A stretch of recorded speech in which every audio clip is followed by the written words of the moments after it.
Hello everyone, welcome to Inconvenient Truths. I'm your host, Jennifer Zheng. Today I'll talk about two events and their significance. One is the Quad meeting in Tokyo, which was said to be the starting point of the formation of the new Asian version of NATO. Another is that, as I predicted, two resolutions have just been passed in Taiwan. One is to seek to resume diplomatic relations with the US, and another is to request the US to help resist the CCP. On October 6, during U.S. Secretary of State Mike Pompeo's visit to Japan, foreign ministers of the Quad countries, the US, Japan, India, and Australia, held a meeting and united in their determination to counter the CCP's increasing assertiveness in this region. Pompeo clearly expressed on Japanese television that the mission of the Quad group was not just about a rivalry between the United States and China. This is for the soul of the world, whether this will be a world that operates as a rules-based international order system or one that is dominated by a coercive totalitarian regime like the one in China.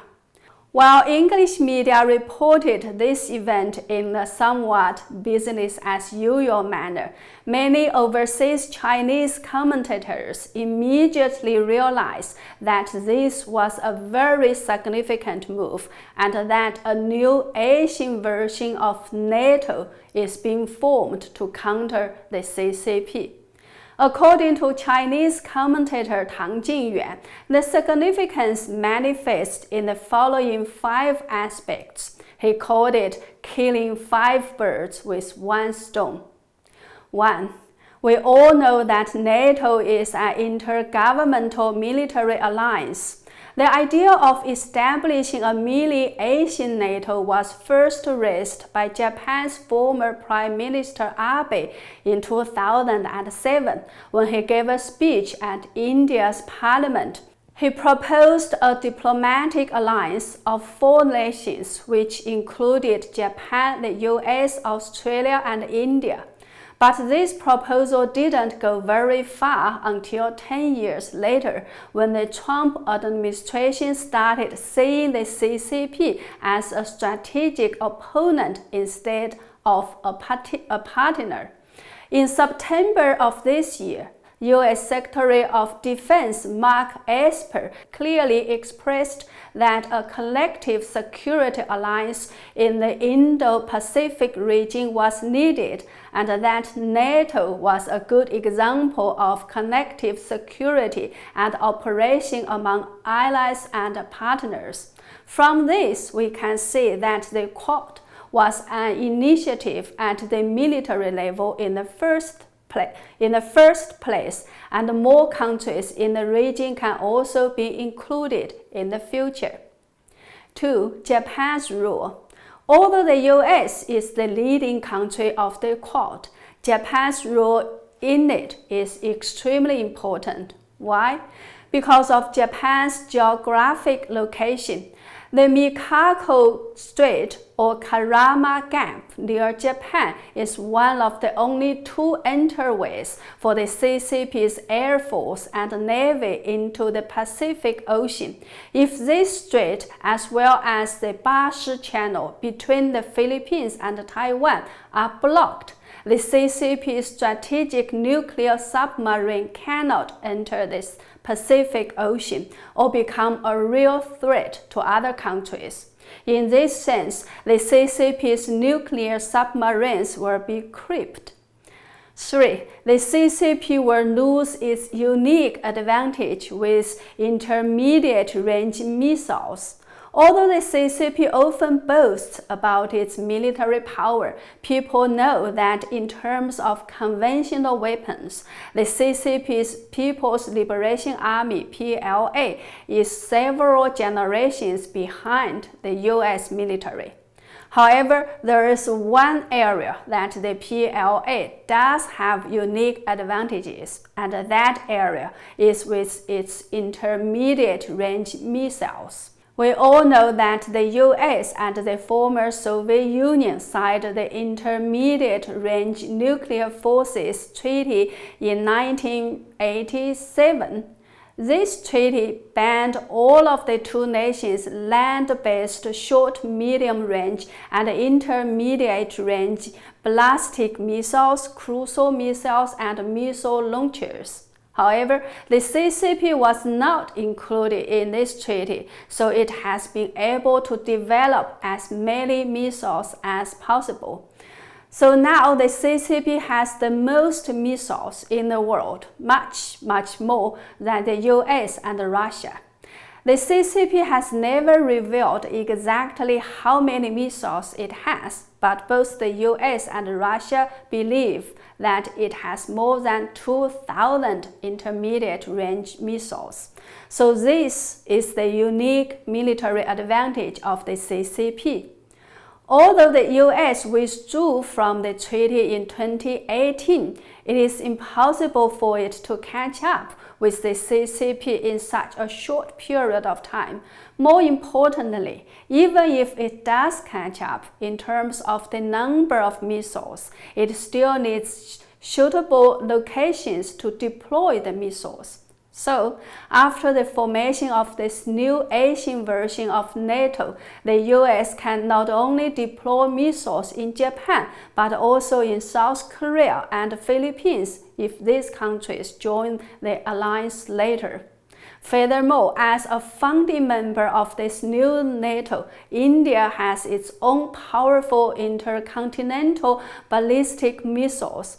The Agni 5 missile has a range of up to 5,000 kilometers, which means it can cover the entirety of China. That is to say, by forming this alliance, the US can offset the CCP's huge strategic advantage in this regard in a very short period of time. The CCP has worked hard to build up this advantage for the past 30 years, but could lose it very soon. The fourth significance is that the CCP would be forced to fight a two-front war should war break out. If we check the map, we can see that the so-called First Island chain forms a semicircle at China's east side. This area now has the military presence of the US, Australia, and Japan, and India is at China's west side. The main issue that was discussed at the Quad meeting on October 6 was about the regional security in the East and the South China Sea, which seems to have nothing to do with India. However, India's participation brings a strategic and potential threat to the CCP, as India can have a tremendous restraining effect on the land against the CCP. We all know one of the most fatal reasons for the defeat of Nazi Germany during World War II was that it fought on both the Eastern and Western fronts at the same time. It had to deal with both the Allies and the Soviet Union's military forces at the same time. So, in the future, the CCP could face the same kind of situation if India decides to give up its past non-alignment stance and joins the newly formed mini-NATO. It would become a huge restraining force for the CCP if CCP creates any conflicts in the East and South China Sea, as well as in the Taiwan Strait area. Talking about this, we have to say that Xi Jinping is indeed the chief accelerator for the demise of the CCP. India has kept its non-alignment position for decades, but the recent standoff at the Sino-India border that killed 20 Indian soldiers has really angered the Indian people, and the anger of the public may well change India's non-alignment position. The fact that India participated in this Quad meeting has already been an indication of that.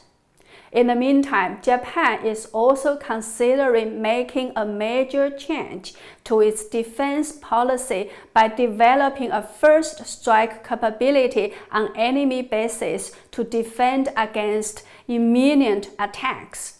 We can say all these huge strategic changes are made to tackle the CCP's threat, which goes beyond the mere material interests of different countries.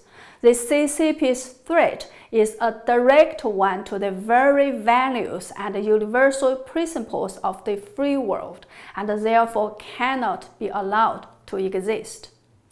The fifth significance of the new alliance is that it will offer an extra layer of protection and support for Taiwan and greatly reduce the possibility of the CCP's invasion of Taiwan. There is a very famous military philosophy in the ancient Chinese classical book, The Art of War by Sun Tzu. The supreme art of war is to subdue the enemy without fighting. So we can say that winning without fighting could also be achieved through forming this new Asian version of NATO.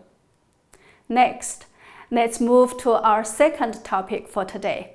Also on October 6, the Council of Taiwan's Legislative Yuan passed 2 resolutions proposed by the Kuomintang Party calling for U.S. military aid and the resumption of diplomatic relations between the United States and Taiwan in order to counter the CCP's aggression.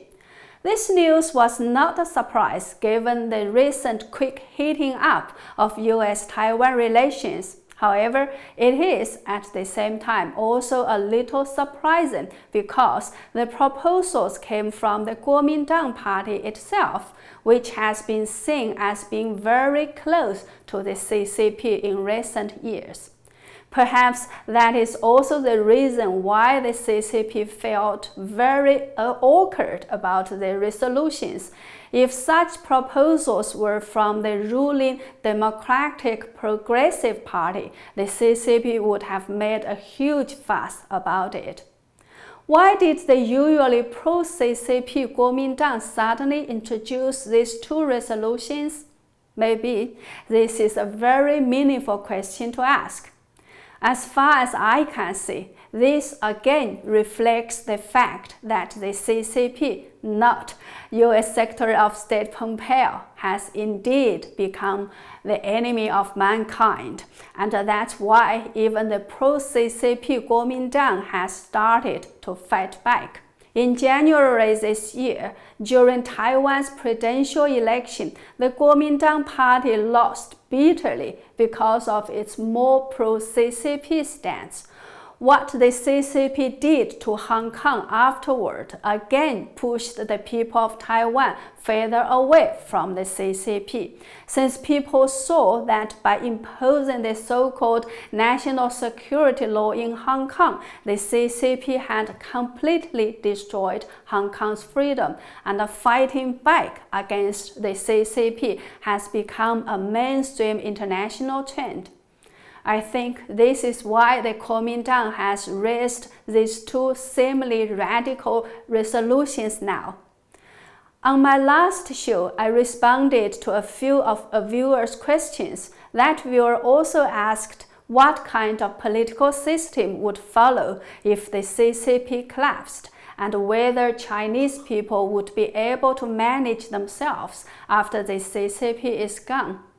Well, I think I've already laid out one possibility when I jokingly used the short title Who Liberates Who in another show where I discussed the relationships between the US, China, and Taiwan. Well, what I want to say is, if the Kuomintang can expand its vision and mind and be reminded one more time of its leader Chiang Kai-shek's unrealized dream of taking back mainland China, this may contribute a lot, or perhaps indeed open the door to its taking back mainland China.